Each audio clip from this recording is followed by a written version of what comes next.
You know, when we think of Anne Frank, our minds usually go to the big picture, right? The secret annex, the years in hiding. But the real story, the one we're digging into today, actually happened in a much, much smaller space. We're going to focus on the single room she was forced to share, and how that tiny space became the crucible that forged her incredible spirit. I mean, just try to imagine that for a second. After losing almost everything that makes up a young person's world, your friends, your freedom, even the sunlight, the final blow wasn't some huge event. It was the loss of your own private space. This was, as it says, an additional wound, because that room, that was supposed to be her last small sanctuary, the last piece of herself she could hold on to. And that's really where our story kicks off. Because initially, that little room in the annex wasn't just four walls. It was a symbol of dignity. It was this tiny sliver of hope, a bit of personal identity in a world that had become completely overwhelming. But that fragile hope, well, it got shattered. When the eighth resident, a middle-aged dentist named Mr. Pfeiffer, arrived seeking refuge, Anne was told she had to give up her privacy. She had to share that tiny room with him, a complete stranger. And just like that, her sanctuary was no longer her own. So why was this arrangement so difficult?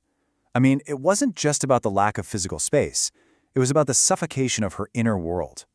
A teenager desperately needs privacy to think, to feel, to dream, and for Anne, to write. And all of that was suddenly gone.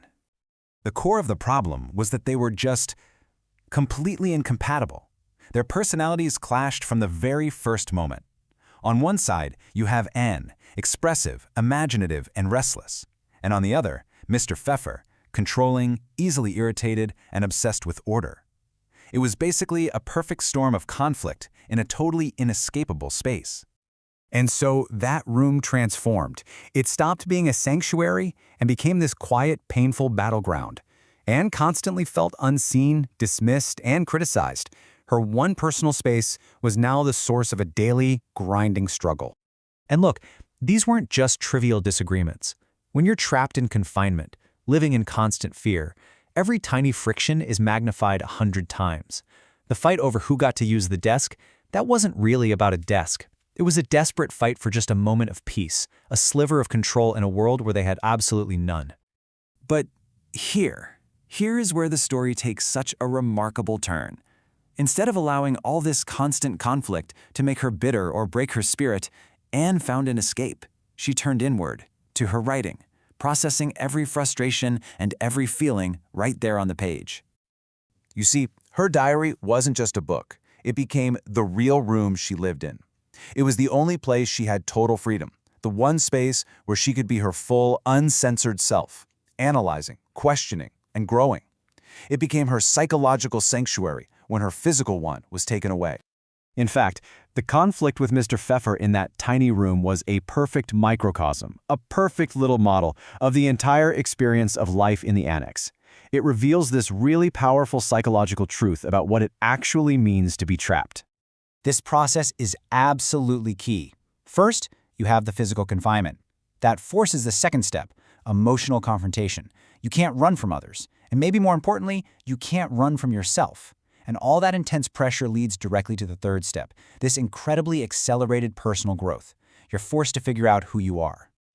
So what this all means is that the difficult, uncomfortable, and adversarial relationship with her roommate wasn't just a hardship to be endured. No way.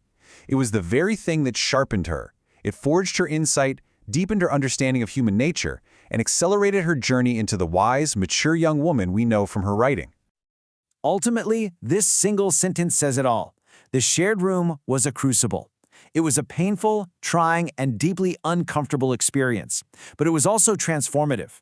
It was the pressure that turned a young girl into one of history's most profound voices.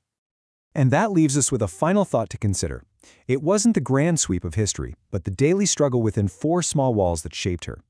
It makes you wonder, doesn't it? How do the constraints and challenges in our own lives, our own small, uncomfortable spaces, end up forging who we become?